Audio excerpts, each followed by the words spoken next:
Hello, alors aujourd'hui on se retrouve dans une nouvelle vidéo. Ça va pas être une vidéo comme d'habitude, aujourd'hui on va pas parler de bourse ni d'investissement. J'ai tout simplement voulu répondre à certaines de vos questions, donc ça va être une foire aux questions, une FAQ. Alors je vous ai pas du tout demandé de me poser des questions sur un réseau social en particulier, c'est juste que je me suis rendu compte que j'avais eu pas mal de questions sous certaines de mes vidéos ou même par mail, et j'en ai eu assez pour que ça puisse constituer une vidéo. Donc je me suis dit que c'était le bon moment. En plus, on a atteint les 10 000. Et je pense même qu'on a plus que ça parce que on est même à 11 594. Donc déjà, je voulais vous remercier parce que pour moi, c'est vraiment beaucoup. Je suis partie de zéro et en 9 mois, être arrivée à plus de 11 000 abonnés, sachant que je ne suis pas sur les réseaux en général, c'est vraiment beaucoup. Donc je voulais vous remercier vraiment pour ça. À la fois, je suis très contente, mais je suis aussi assez perturbée parce que je suis quelqu'un d'assez timide à la base. Donc c'est vrai que avoir autant de personnes qui puissent regarder mes vidéos, ça me fait un peu peur, on va dire ça comme ça, mais à la fois je fais un peu abstraction de cette timidité en me disant que finalement le message que je porte est plus important que ma propre personne et que ce que je pense et mes sentiments et tout ça. Donc finalement, est-ce que c'est pas une bonne chose? Je me rassure un peu en me disant ça. Et je trouve aussi que c'était le bon moment pour faire cette vidéo parce que finalement, depuis que j'ai commencé cette chaîne, je vous ai jamais vraiment parlé de moi et il y a des personnes qui se posent certaines questions. Donc c'est aussi le bon moment d'y répondre. Du coup, sans plus tarder, on va tout de suite commencer avec la première question. On m'a demandé comment j'avais appris tout ce que je sais. Alors je pense que les personnes, parce que j'ai reçu plusieurs fois la question, je pense que les personnes qui m'ont posé cette question ont bien compris que moi je n'avais pas fait de finance ou d'économie, donc que du coup j'ai appris tout ce que je savais seule et justement c'est ce que j'ai fait. En fait quand j'ai commencé c'est tout simplement parce que je voulais mieux gérer mon argent et quand j'ai eu le dernier CDI que j'ai eu, j'ai gagné plus d'argent et je me suis dit que je voulais pas faire n'importe quoi avec cet argent et que je voulais mieux le gérer. Et de fil en aiguille j'ai commencé à m'intéresser à la finance, à l'économie, la macroéconomie, j'ai voulu vraiment tout comprendre et c'est un sujet qui m'a tellement passionnée que je passais mes journées à regarder des vidéos sur ça quand je me levais le matin, avant de dormir le soir, je passais mon temps à ça. Et en fait, vous savez, je pense que quand on est passionné par quelque chose, et moi c'était mon cas, je me suis découvert une passion pour ça et donc du coup l'apprentissage a été beaucoup plus simple. J'ai une écoute assez active, c'est-à-dire que quand je regarde une vidéo et qu'il y a des termes que je comprends pas, je vais tout de suite aller regarder sur Google, je vais essayer de trouver des explications, je prends des notes aussi. J'ai toujours mon cahier où je prends des notes. Si j'ai pas mon cahier, je vais prendre des notes sur mon téléphone et ensuite je vais les remettre sur mon cahier parce que moi j'aime bien l'écrit, vous voyez, j'aime bien le papier. Donc j'écris toujours et je retiens plus facilement ensuite. Après, j'ai beaucoup lu aussi et ouais, je pense que c'est tout. Alors après, j'ai fait des formations, etc. Ça, je vais vous en parler un peu tout à l'heure, mais ça a été principalement ça, donc j'ai appris surtout toute seule. Ensuite, on m'a demandé ce que je faisais comme travail pour avoir cette flexibilité. Parce que dans une de mes précédentes vidéos, justement, je vous parlais de la flexibilité que j'avais à pouvoir faire certaines choses. Alors, pour vous expliquer un peu, moi je travaillais dans une petite entreprise, je vais vous expliquer après pourquoi je parle au passé, mais donc j'étais cadre et donc j'avais la possibilité de choisir mes horaires de travail, j'avais aussi la possibilité de choisir mes jours, il y avait des fois où je travaillais le samedi, d'autres fois non, etc. Enfin voilà, j'organisais un peu mon emploi du temps comme je le voulais tant que le travail était fait. J'avais aussi du télétravail, donc forcément ça m'arrangeait aussi. Et c'est vraiment ce que je recherchais dans mon CDI. La priorité pour moi, c'était vraiment mon équilibre entre ma vie personnelle et ma vie pro. C'était l'un des critères premiers pour accepter un CDI. Et je suis contente d'avoir trouvé cet emploi parce que c'était pas ma formation de base. Moi, en fait, si je commence à vous parler de mes études, je crois qu'on va être là jusqu'à demain. Et j'aime pas faire des vidéos trop longues. Donc, pour vous faire court, à la fin, j'ai fait du marketing et de la communication. Je sais que c'est un secteur très bouché et tout ça, mais je l'ai fait surtout pour avoir certaines connaissances dont j'avais besoin à titre personnel. À la fin, j'ai eu 3 offres d'emploi, 2 qui correspondaient à ma formation de base et cette 3e qui ne correspondait pas, mais les conditions me correspondaient mieux, le cadre me correspondait mieux, le salaire aussi, et j'ai pu encore négocier mon salaire, donc c'était encore mieux, et puis j'ai eu des primes et tout ça, donc finalement cet emploi-là me correspondait mieux. Et en fait, à la base, pourquoi moi je voulais cet équilibre entre vie pro et vie perso, c'est parce que je n'ai jamais eu pour ambition de rester salarié. Moi, mon but, ça a toujours été d'entreprendre. Je ne savais pas encore dans quoi j'allais entreprendre parce que j'ai fait plein de choses aussi, mais en tout cas, c'était le but. Et donc, ce qui me manquait, c'était déjà du temps pour pouvoir développer mes projets en parallèle et aussi de l'argent. Donc, c'est pour ça que je voulais un emploi qui me permette d'avoir un salaire plus élevé pour pouvoir mettre plus de côté et pour pouvoir, du coup, avoir du temps pour développer mes projets en parallèle. Donc, Dieu merci, j'ai pu trouver cet emploi. J'y suis restée quelques années et malheureusement ou heureusement, ça s'est arrêté et pas très bien, je vous avoue. Alors pour l'instant, je peux pas encore vous dire comment ça s'est arrêté et pourquoi, mais je compte vous en parler parce que je pense que c'est très important. En fait, c'est en procédure, je pense que ça va peut-être aller au prud'homme et tout ça, et c'est un sujet finalement de société, donc c'est pour ça que je pense que c'est important que je vous en parle, parce que ça concerne pas que moi. Et en fait, s'il s'agissait que de ma vie personnelle, je pense que je vous en aurais pas forcément parlé, parce que je suis pas très à l'aise à parler de ma vie personnelle et tout ça, mais là c'est vraiment parce que je trouve que ça a du sens, même avec mes vidéos, avec tout ce que je vous partage toutes les semaines, et ça pourra aussi aider, je pense, certaines personnes, ou au moins leur faire prendre conscience de certaines choses. Donc dès que je pourrai, je vous en parlerai, ne vous inquiétez pas. Mais ce qui est bien finalement, c'est que dans ce malheur, ça m'a permis d'avoir encore plus de temps. Et l'un des objectifs premiers que j'avais cette année, et surtout l'année dernière, c'était de développer cette chaîne YouTube, et je voulais absolument faire une vidéo par semaine, peu importe ce qui se passe. Et ça m'a encore apporté autre chose, et je vais vous en parler juste après. Alors ensuite, on m'a demandé si je proposais des accompagnements, ou si je comptais proposer des formations, des accompagnements, tout ça.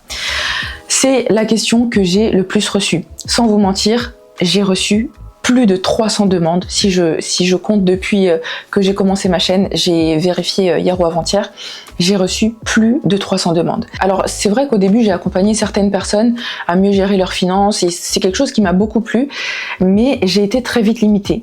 En fait, pour vous expliquer un peu, quand on parle d'argent, quand on parle d'investissement, on est très encadré. On peut pas parler de n'importe quoi, on peut pas donner des conseils en investissement. Je fais du contenu éducatif, et donc pour pouvoir donner des conseils en investissement, il faut être certifié par l'autorité des marchés financiers, donc l'AMF. Ça demande des formations, ça demande, comme je l'ai dit, une certification. C'est assez compliqué tout ça, et donc moi, pour ces raisons, je ne pouvais pas proposer de conseils en investissement. Et donc en fait, ce qui s'est passé, c'est que comme je vous ai dit, j'ai eu beaucoup de temps. Pendant ce temps libre que j'ai eu, je me suis dit bon, je vais essayer d'aller encore plus loin finalement, je vais essayer d'apprendre encore plus de choses, je vais essayer de faire une formation. Je pensais pas du tout à la certification d'abord, mais je voulais d'abord avoir la formation pour avoir toutes les connaissances nécessaires, déjà dans un premier temps. Et en même temps, vous savez, ma démarche a beaucoup évolué depuis que j'ai commencé ma chaîne. Au départ, je voulais vraiment faire que du contenu informatif et éducatif, et au final, plus j'avançais, plus je voyais les demandes que j'avais, et plus je me suis dit que je pouvais essayer d'aller encore plus loin. Et donc finalement, j'ai décidé de passer cette certification pour être reconnue en fait auprès de l'autorité des marchés financiers, et éventuellement pouvoir exercer. J'ai passé donc l'examen il y a 2 semaines, et je suis pas bien. Je suis pas bien. Je suis pas bien parce que je sais pas si j'ai réussi. Et j'espère juste que tout s'est bien passé, parce que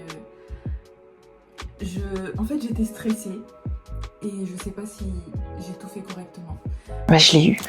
Je l'ai eu et j'étais tellement choquée. Le plus important, c'est que je peux maintenant vous annoncer que je vais pouvoir aller plus loin comme je le voulais, et je vais pouvoir vraiment vous aider à titre individuel à commencer à investir en bourse si c'est ce que vous voulez, à vous expliquer les différents produits sur lesquels vous pouvez investir, à vous expliquer les différents placements que vous pouvez faire, les différents supports que vous avez aussi à votre disposition. Et en fait, je me dis, je vais vraiment pouvoir aider les gens, parce que mes vidéos c'est très bien et j'aime bien ce que je fais, mais finalement ça reste assez généraliste, vous voyez, chaque cas est différent, donc forcément on ne peut pas s'adresser de la même manière à tout le monde. Et là finalement je vais pouvoir m'adresser à vous, on va pouvoir vraiment travailler ensemble, et je vais pouvoir vous aider réellement, donc je suis trop contente pour ça. Le seul truc, c'est que pour l'instant je ne peux pas encore exercer, parce qu'il y a encore un long parcours du combattant. La certification, c'est juste une première étape. Ensuite, il faut encore faire plein de démarches administratives. Avant, j'étais auto-entrepreneur, et là j'ai dû passer en société. Pareil, ça c'est un sujet que j'aurais aimé développer dans des formats un peu différents, comme je sais pas, des vlogs et tout ça. J'ai essayé de le faire, mais c'était trop ennuyant, je sais plus comment on dit, bref, c'était pas assez intéressant, parce que la plupart du travail que je fais c'est derrière un ordinateur, donc je me voyais pas vous filmer moi en train de travailler, ça n'a même pas de sens. Je sais pas si c'est quelque chose qui peut vous intéresser. Si ça vous intéresse, je vais essayer de trouver une manière de vous en parler, mais ouais, j'y arrivais pas, donc voilà, bref. Alors, une autre des questions que j'ai eues, c'est comment j'organise mon temps. Quand j'ai commencé, j'étais salariée, et ensuite, du coup, j'avais un peu plus de temps. Donc quand j'étais salariée, je savais que je voulais commencer mes vidéos en septembre. Donc ce que j'ai fait, c'est que dès le mois de juin, j'ai commencé à filmer mes vidéos. En fait, dès que j'ai accouché, un mois après, j'ai commencé à filmer pour avoir en fait du contenu à poster tous les dimanches. Donc j'ai voulu prendre de l'avance, parce que je savais qu'il y avait des moments où ça allait être un peu compliqué pour moi. Finalement, j'ai filmé toutes les vidéos que je voulais filmer, et quand j'ai commencé le montage, j'étais pas du tout satisfaite. Il m'est arrivé de refaire plusieurs vidéos plusieurs fois. Il y en a même que j'ai refait jusqu'à 12 fois sans être satisfaite, donc j'ai dû les refaire et les refaire. Et au final, on est arrivé au mois de septembre sans que j'ai aucune vidéo de réellement prête. Donc j'ai fait 3 mois finalement à tourner pour rien. Donc ce que je faisais, c'est que je filmais les samedis finalement, ou quelques fois en semaine. Mais les samedis, c'était un peu compliqué parce que du coup, en fait, je filmais pendant la journée. Pendant la journée, il y a tout le monde à la maison. Donc les enfants, leur père, machin, j'envoyais tout le monde dans la chambre. Non, c'est bon, j'ai fini. En tout cas, pendant ce temps-là, c'était un peu compliqué. Et donc ensuite, quand j'ai eu plus de temps, donc quand j'ai été contrainte finalement d'arrêter mon CDI, j'ai organisé mon temps en 2 parties. La première partie de la journée, je consacrais ce temps à la formation, et ensuite sur la deuxième partie, je consacrais le temps que j'avais au montage de mes vidéos. Et en fait, je filme 2 à 3 vidéos en une fois, donc le jeudi, en fait, c'est le jour où je filme mes vidéos. Je consacre vraiment toute ma journée que à filmer, et ensuite toute la semaine à les monter pour essayer d'avoir une vidéo par semaine. Alors ensuite, on m'a demandé comment j'avais commencé à investir. J'ai commencé à investir justement en regardant des vidéos. En fait, à la base, comme je vous ai dit, moi je voulais juste savoir gérer mon argent. C'est tout ce que je voulais à la base. Et je sais pas pourquoi, à chaque fois que je regardais des vidéos, on me renvoyait vers la bourse. Et moi, je ne voulais pas en entendre parler au début parce que pour moi, c'était juste une arnaque ou alors c'était pour les riches, mais en tout cas, c'était pas pour les personnes comme nous, quoi. Donc, je voulais pas regarder des vidéos. À chaque fois, je skippais et tout parce que ça ne m'intéressait pas. Et je sais pas comment, un beau jour comme ça, je me suis dit, bon, vas-y, je vais quand même essayer de regarder une vidéo. Et là, je me suis dit, mais attends, c'est une blague. C'est une blague. J'ai regardé une vidéo, 2 vidéos, 3 vidéos. Et je me suis dit, mais pourquoi j'ai pas voulu regarder ça plus tôt? Quand j'ai compris ça, c'est là que j'ai commencé vraiment à m'y intéresser encore plus. Donc c'est là que j'ai commencé à acheter des livres sur la bourse. J'ai commencé à regarder encore plus de vidéos, mais vraiment axées que sur la bourse. Et j'ai commencé à investir d'abord 10 €. J'ai vraiment commencé avec 10 €. Je les ai mis sur un compte titre au départ parce que je connaissais pas encore le PEA. J'ai regardé un peu quelques mois ce qui se passait. J'ai vu qu'il se passait pas grand chose. J'ai dit bon, ça va. Enfin, mon argent n'a pas disparu, mes 10 € n'ont pas disparu. En même temps, voilà. C'était 10 €, donc on pouvait pas non plus s'attendre à des miracles, ni non plus à quelque chose de trop dramatique. Et ensuite j'ai investi 20 €, toujours sur mon compte titre. Et en fait finalement, en parallèle, donc je regardais des vidéos et tout ça, et quand j'ai commencé à comprendre, j'ai créé mon PEA, et à ce moment-là, j'ai tout de suite commencé à investir des plus grosses sommes. Et moi j'avais un assez bon taux d'épargne, donc je pouvais épargner jusqu'à 70% de mes revenus, 70-75% de mes revenus, ce qui fait que je pouvais investir aussi beaucoup. Je l'ai vraiment fait de manière très disciplinée. Et hier par exemple, j'ai regardé, je crois qu'on est là actuellement, je crois qu'hier j'ai regardé, on était à 17%, quelque chose comme ça. C'est vrai que je regarde pas assez souvent parce que finalement c'est pas très intéressant pour quelqu'un qui investit sur du long terme. Voilà, on est à 19,82%, 19,82% de performance. Mais encore une fois, moi je regarde pas souvent les performances parce que finalement j'investis sur du long terme. Donc il y a des périodes où ça va être très bien et là on est sur du 19%, ce qui est très bien. Mais il y a des périodes où ça peut être beaucoup plus bas. Donc voilà un peu comment j'ai commencé et comment je continue encore jusqu'à aujourd'hui. Et encore une fois, je reviens sur une des questions à laquelle j'ai répondu tout à l'heure. Quand je recherchais mon CDI, l'un des critères vraiment premiers pour moi, c'était, comme je vous ai dit, le temps, mais vraiment le salaire. Je savais que je voulais vraiment commencer à investir, commencer aussi à investir dans mes projets. Donc le salaire, c'était un des premiers leviers en fait pour moi pour pouvoir concrétiser tout ça. J'ai une dernière question à laquelle je vais répondre et ensuite ce sera à mon tour de vous poser des questions parce que là, je viens de recevoir justement un commentaire sur une de mes vidéos et c'est une question que j'ai à vous poser justement. Donc la dernière question, c'est quels sont les livres qui t'ont aidé? Alors déjà, l'un des premiers livres que je peux vous citer, c'est Prenez votre argent en main de Mathias Bacchino. J'espère que je prononce bien son nom, mais Mathias Bacchino. Je crois que c'est le directeur quelque chose de Trade Republic. Et maintenant, il fait beaucoup de contenu justement éducatif sur les réseaux sociaux pour justement démocratiser un peu les finances personnelles et tout. Il est senior advisor chez Trade Republic, voilà. Et donc en fait, il a écrit un livre. Bon, entre-temps, il en a écrit d'autres aussi. Mais justement, il a écrit un livre qui est Prenez votre argent en main. Et c'est un livre que je trouve vraiment très bien pour les personnes qui veulent apprendre de manière très simple. Et c'est un livre que j'ai beaucoup apprécié justement parce qu'il est très accessible pour les personnes qui débutent. Il y a quasiment aucun jargon financier et d'ailleurs c'est fait exprès. Et il permet surtout de prendre conscience de beaucoup de choses qu'on n'apprend pas forcément à l'école et qu'on devrait vraiment tout savoir. Donc si jamais ce genre de livre vous intéresse ou que vous voulez apprendre à commencer à mieux gérer, vous pouvez aller vers ce livre-là, il est vraiment très bien. Ensuite, j'ai la psychologie de l'argent.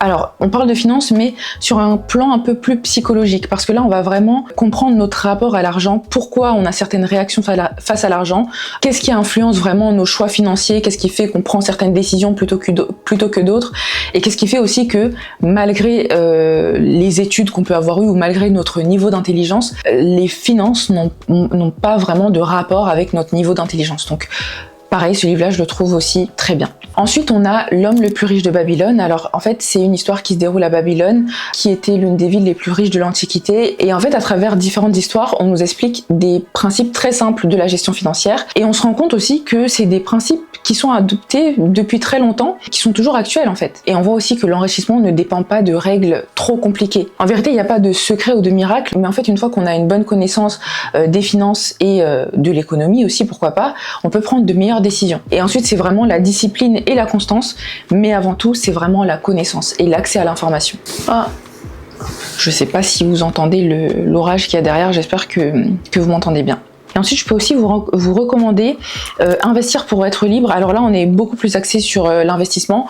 C'est un livre qui a été fait par Mounir Lagoun, qui a la chaîne Finari. Peut-être que vous connaissez cette chaîne. C'est une chaîne qui parle de finances, justement, de gestion de patrimoine, d'investissement aussi. Super intéressant. Moi, c'est une chaîne qui m'a apporté beaucoup et qui m'a beaucoup aidé aussi. Et donc là, on va vraiment voir différents types d'investissements. Tout est assez bien expliqué, assez accessible aussi. Et moi, c'est vraiment ce que je recherche avant tout, c'est l'accessibilité. Parce que pour moi, si les gens ne comprennent pas certains sujets, c'est tout simplement parce qu'on y met un jargon qui bloque l'accès à l'information alors que ça n'a pas besoin d'être aussi compliqué. On peut comprendre les choses de manière très simple et si on les comprenait de manière aussi simple, je pense que ça débloquerait beaucoup de personnes. Ensuite, il y en a d'autres. Alors, il y en a deux autres que j'ai lus assez jeunes, mais je vous avoue que je peux pas aujourd'hui vous les recommander parce que je me souviens plus de ce que j'ai lu. Et donc, je sais plus s'ils étaient bien ou pas. Et je pense aussi qu'à l'époque, j'avais pas la même analyse qu'aujourd'hui. Bon, j'étais pas encore assez bien formée pour bien comprendre ces livres-là. Mais vu que c'est des sujets qui m'intéressaient déjà à l'époque, je les ai quand même lus. Il y a eu Père riche, Père pauvre, il y a eu Réfléchissez et devenez riche, je crois que c'est de Napoléon Hill, si je me trompe pas. Je crois que j'avais aimé ces livres, mais je comprenais pas encore bien le fond, vous voyez, de ces sujets-là. Aujourd'hui, je pense que je devrais les relire et ils seraient peut-être plus pertinents. Mais déjà là, je pense qu'on a une très bonne sélection. Et maintenant, c'est à mon tour de vous poser mes questions. Alors, j'ai reçu un commentaire sur une de mes vidéos YouTube et j'ai lu le commentaire là rapidement. Vous savez, en fait, sur mes vidéos, c'est un tort de ma part, ça c'est ma faute vraiment, et j'essaye de faire en sorte de ne pas répéter plusieurs fois la même chose, vous voyez. Et là, c'est vraiment le moment pour moi de vous en parler en toute transparence pour que vous me donniez aussi votre avis. Ça va être très important pour la suite. En fait, j'essaye de ne pas répéter plusieurs fois la même chose parce que j'ai l'impression que les personnes qui suivent depuis le début, si je répète la même chose, elles vont se dire bon bah ça y est, ça tu nous l'as déjà dit, passe à autre chose.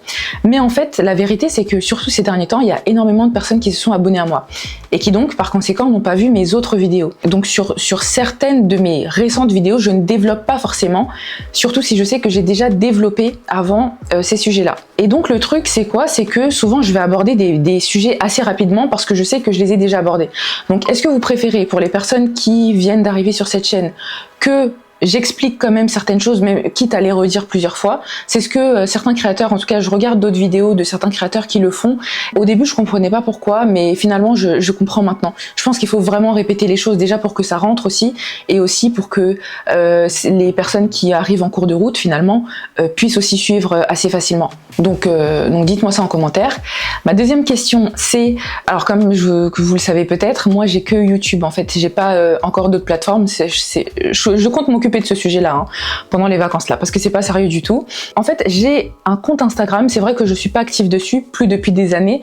En tout cas, si je reçois des messages, j'y réponds. Donc n'hésitez pas, je vais vous mettre mon compte Instagram, je vais essayer de reprendre ce compte-là, je pense à partir de septembre. Si jamais vous êtes sur d'autres plateformes et que c'est plus simple pour vous, dites-moi sur quelle plateforme vous êtes et si vous voulez que je sois présente sur d'autres plateformes justement. L'autre question que j'avais à vous poser, c'est sur justement l'accompagnement que je compte développer. Alors là en fait j'ai un peu besoin de vous parce que je ne sais pas encore quelle forme en fait donner à tout ça. Il y a des personnes qui me parlent de formation, qui aimeraient bien que je fasse des formations. Il y a des personnes qui préfèrent les accompagnements. Sur le sujet de la formation, je vous avoue qu'au début j'avais certaines réticences parce que vous savez aujourd'hui on entend beaucoup parler de formation et finalement ça perd un peu de son sens. J'ai l'impression que On associe les formations à des personnes qui veulent arnaquer les gens et moi j'ai pas du tout envie qu'on m'associe à ça ou qu'on me voit comme une personne qui cherche à arnaquer les gens.